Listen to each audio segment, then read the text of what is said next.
as we shift gears here, let's talk about guys who maybe don't really know how to handle that all the time in Tom Segura and Bert Kreischer. If you guys wonder why can't we talk about Rolexes, and people are like, oh, they're jealous. We talk about Rolexes and people think, we're shoving it in their face. It's because you make no humor out of it. Shane tells a story about Nick Saban where we're all like, that's pretty fucking funny. He didn't just say, I was on College Game Day, and you should have seen the spread on the private plane over. Oh, it was to die for. I mean, if you can ever fly private, it's really the only way to travel. It's like, well, that's not a story, but the Nick Saban thing is. So, Bert Kreischer, Ari Shaffir was on Two Bears, One Cave with Tom Segura and Bert Kreischer, and Bert was wondering why the Sober October gang has been replaced by the likes of Shane Gillis and Mark Normand and Ari. But first, we have a couple other clips to get to from earlier in the podcast. It's called Losing Touch. So this is what I'm talking about, where Tom will talk about celebrities in this way, and he doesn't realize he could insert his name here. Whereas, like, what we just heard with Shane, that's something different. That's a guy being successful, but making comedy out of it. Listen to how Tom is talking about, and has always talked about, really successful people. This is how he's talked about Garth Brooks. It's why him and Garth Brooks became such a big thing, because he talked about how crazy super rich and successful people get. And it's very interesting that he doesn't see that his name could now be inserted with this group. Hang on. This is the one part where I think Brianna got confused with emotions and loving a person as opposed to what it's like hanging out with number 8 on the worldwide top touring artist list. When you hang out with number 8, you always fly private. Yeah. You always have meals prepared. You have people getting you anything you want. Life is different. That is a 1% motherfucker, and she got a taste of what it's like to be with the 1%ers, and she liked it. All you got to do is not stir the pot. And that's one thing she couldn't do. No. He broke up with her.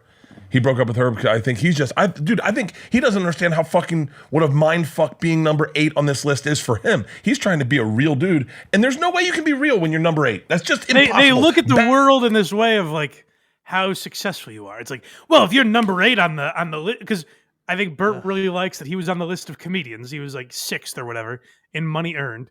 And I think that's kind of how they live their life. Like, if you are 8th on this list of musicians, you have to conduct yourself that way. You have to, like, they think about that stuff all the time, and they don't really make comedy out of it. You'll hear Ari do that in a minute in a way that they wouldn't. But Tom interjects here, and I find it very interesting. He's criticizing these successful musicians the way his fans are currently criticizing him. Bad Bunny is in front of him. The guy changed his name to Bad Bunny. Yeah, well, no one on the list is a reasonable person. Not one. They're all out of their fucking minds. Bruce because is that's the closest. Yeah, and I think he's full of shit too. Yeah. Madonna's crazy. So they're rattling off this list. They're like, no one here is in touch with anyone. And then they make tens of millions of dollars a year. Tom makes videos about the timepieces he's buying and flying in a chef from France to make him a croissant and all this shit. By the way, people have asked me about that video. I wonder if he deleted it from his Instagram, because I went back and I couldn't find it anywhere. So if anyone knows where that is, please send it to me. But he did say, like, I was in the mood for a croissant. So I flew in this 5-star chef and he made me croissants. There's no punchline or anything. It's just like, this is the life I lead. And he's like, man, by the way, Bruce Springsteen is fucking crazy. He's out of his mind. Yeah, if I were to go back to my younger self, if you're giving me a time machine, I'm able to just give one sentence to my younger self, it would be comparison is the death of joy. Don't compare yourself to anyone your whole life. Just do your thing. These guys are successful, and they're still looking at lists of the top of the mountain. Oh, yeah. Wouldn't it be cool to be The Rock or be, whoever? No. They're like, they were talking on the clips of Bert Kreischer we played last week with Tom Papa. They were talking about how Andrew Santino made a joke like, hey, did you see how much money Matt Rife made this year? And then made a joke about like killing himself or something. Yeah. Andrew Santino like does very well, but like wasn't on that list. So he's like, oh man, imagine being that. Bert was on the list. And he's like, oh, I'm just so jealous of Matt Rife that Matt made more than me. It's like, Bert, you made $35 million last year. You don't qualify to make the joke. It doesn't make any sense. but you don't know what happens when you move up that list, Mike. I know. And see, if you live that way, oh my God, happiness will never find you. The difference between number 5 and number 6 is happiness. That's where happiness is. Yeah. This one's called Chicken Fry. They talk a little. Yeah. So this is Ari actually being a comic, whereas Bert's like, imagine what you could do with $12 million that Brianna Chicken Fry turned down. Meanwhile, he makes that in 6 months or less. He's already bought the Bitcoin for her. But he's like, oh man, imagine all the money Brianna Chicken Fry could have had. Ari, on the other hand, tries to be a comedian with it. Yeah. Oh no, Dave doesn't know Zach Bryan and does not like him. Oh, Zach Bryan kicked his dog out of a green room. Well, here's the origin. She compared her leg once to a Burger King chicken fry. Okay, just Bert Kreischer first observation. This chick fucking sucks. No. Yeah. No. This chick sucks. No, you'd fucking fall in love with her. She's funny. If you she's only funny if you look at her face. On paper, this chick sucks. My leg is like a fry from Burger. Everyone will say that now. God, hot chicks will make you think they're funny when they are not. That is a true thing. Yes, that's true. When you're like, if you put them in a fat guy's body, they're just annoying. Same joke. Let me try it. Call my leg chicken fry. Actually, it's pretty good. It's like, this is why I don't make fun of Bert and Tom as much as other people, because they will have Ari on and they're like, okay, that's fucking funny. You know what I mean? Like, sometimes self-awareness is knocked into them a little bit, but you hear Bert there like, no, dude. She's a riot. She's really it has nothing to do with the fact that she's hot. It's actually that she's the funniest person. She's way funnier than me. This one's called Sober October. Okay, so this is what we were talking about at the beginning here, where you can tell it actually hurts Bert's feelings that Sober October, those were the guys that were, those were Rogan's guys for a while. And now you see Protect Our Parks getting in there, 13, 14 times now they've been on, I think. And the one constant there, other than Joe Rogan, is Ari Shaffir. So Bert confronts him on this issue. No, is this why we don't do Sober October anymore? Maybe. Because I'm not good at accents? No, I love it. Yeah, that's what, yeah. Ari, as a member of both Sober October and Protect Your Parks. Oh, yeah, you're the only one. Our parks, You're the only one. Please have some respect. You're the only Put one. respect in their name. What's that? Put respect on their name. We've never watched an episode. We refuse to. Okay. We just think it's kind of ridiculous that we got replaced. Yeah. Just replaced. Straight up two replaced. new white guys. At least make it diverse. Bring in an Asian or a black guy. No. Wait, you didn't pick it. I did pick it. I'm the one who fucking. He brought pitched them it. there. I said, hey, we're going to Skankfest. We're going a day early. Who wants you us? You replaced us? Yeah. Yeah. Why? Because you were showing me some disrespect off the free drugs I gave you. No, thank you. And then so forth. Mm-hmm. Wait. Then I said, okay, I'll move on. We got replaced because you drugged me and I didn't enjoy it? You did enjoy it. But no, you hold didn't on. Act like you enjoyed it. Hold on. I thought Joe replaced us. I said to Joe and Tom, hey, Tom. Yeah, I'm going to be in Austin. I sent them both texts with Norman and It is Shane. weird. Like, Tom and Bert are both extremely successful, and they're like, I'm not on Rogan enough anymore. It's like, you've kind of graduated beyond that. Why do you need to be?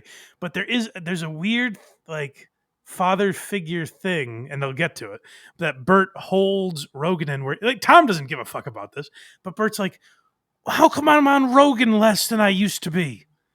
Why? Is that because of you, Ari? Why did you do this to me? Where, like, you can tell they're fucking around, but it seems like it actually hurts Bert. And I said, we got to go to Houston. We can stop for a day before.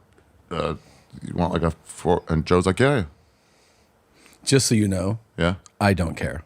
Right. Yeah. Just so you know, I'm the only one that cares. Yeah. Tom's like, I'm running an empire. I don't.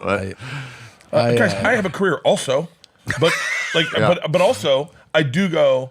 It would be fun to get that Joe. To get that laid back. The Protect Your Parks Joe is not Sober October Protect Joe. Our Parks. No, it's pretty close. We just get tuned up and fucking. Yeah, Joe all you Rogan do is- still ruins jokes on Protect Our Parks. Like, what are you talking about? He's the same guy. I like that Bert's like he's being a phony with us. But we get the real guy. none of us challenge him to fucking workouts. None of us on Protect Our Parks go, let's do a push-up contest. I think I'm getting I'm understanding. Am I the problem? You're the factor. I wouldn't say problem. You're a fact. You're a key factor for sure. Part of it is that when you come in, he's going like, how's this guy alive? You know, you're the self-help guy. Yeah, he's self-help guy. No, you're not self-help. He's like, let's help this guy, not self-help. Now, what's the opposite of self-help? This is backfiring totally. Yeah. So it becomes that. That's when it becomes annoying for you, when you're like, all right, leave me alone. Yeah, because sometimes you come in, right, and he's just like, what's going on? You all right? Yeah. I've taken that role in Protect Our Parks where they're like, let's advise Ari. I'm like, I don't want advice. Oh, they start that to you? Yeah. And I'm like, what? See, so it just why am I in this role? pivots. Wait, who's Bert and who's Tom in Protect Your Parks? Protect Our Parks. It is, okay, it's all shifted.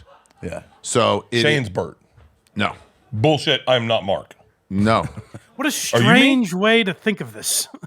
This is like when you're a kid playing basketball. It's like, okay, you be LeBron. I'll be Carmelo.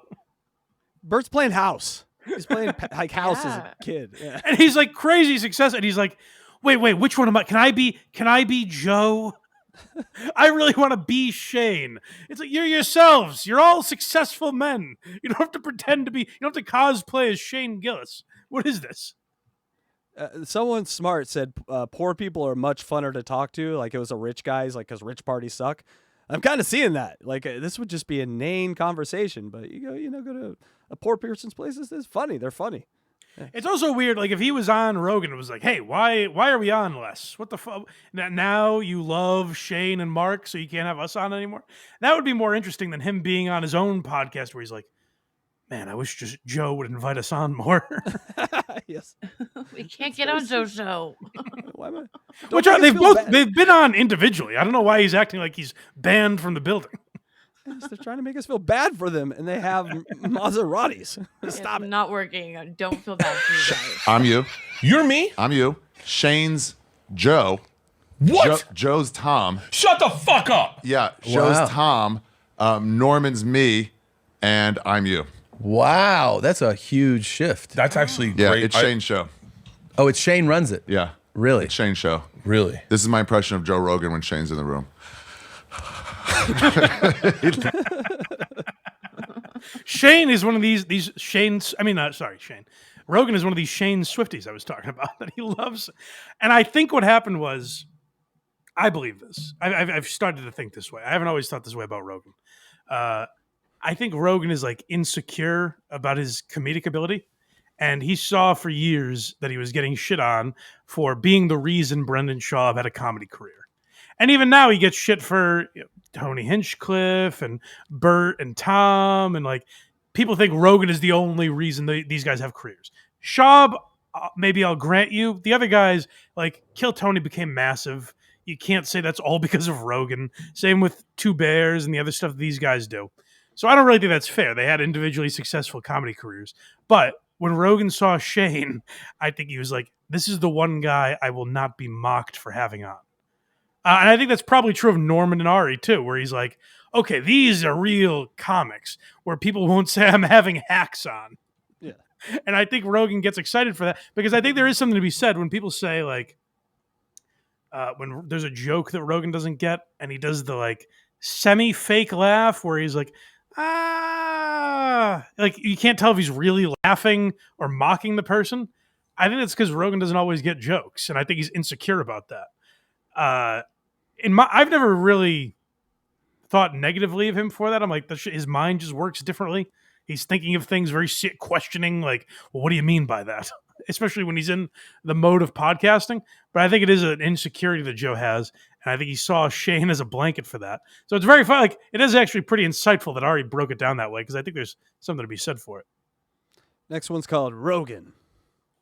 So this is interesting. And again, here's where I credit Bert and where I don't see him in the light that we see, the guy we're about to talk about next or Stuttering John or any of these people.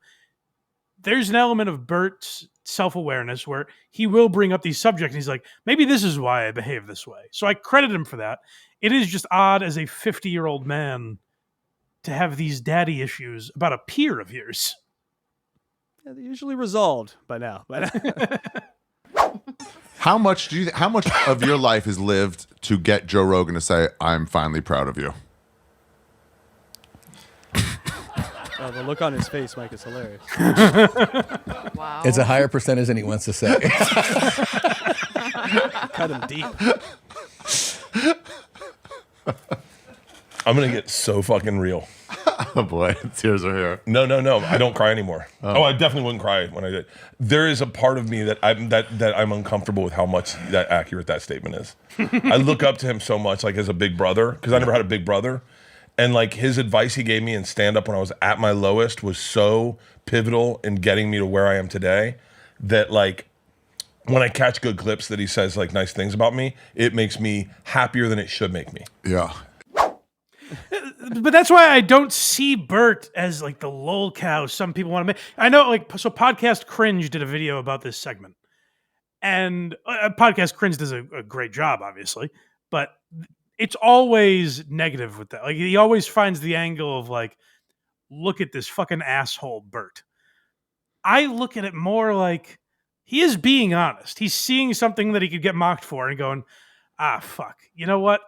There's something to be said for that. I do look at him as like an older brother or a father. I want his approval very badly. So him being honest with that stuff, like, I think if you brought that up with a guy like Stuttering John, fuck you! That's not these guys are trashing me. It's like, no, I think there is like some level of self-awareness, and that's why I don't put these guys on that level. Like, there is some introspection going on. But I did think it was funny, some of the stuff that Ari brought up, and I thought he did a good job on that show. And like when a guy like Ari is on with them, it feels like the way they used to be. Like when I was listening to Two Bears, One Cave to pull clips for this, and I was like, oh, see, there is a reason I liked these guys. I was a fan of these guys. Like sometimes I'll see comments when I talk about Bert, and they're like, Mike doesn't despise Bert. I thought I could trust him. And I'm like, well, that seems extreme. And then when I listen to this, like when I listen to them with Ari, I'm like, oh yeah, see, I'm not crazy. There was a reason that I liked these guys. So Yeah, it was good I'm to a see fan. that. I'm still a fan. Well, there you go. They get Electra's stamp of approval. Go to blindmike.net for everything Blind Mike. Look at me. I did it. Kragers did it.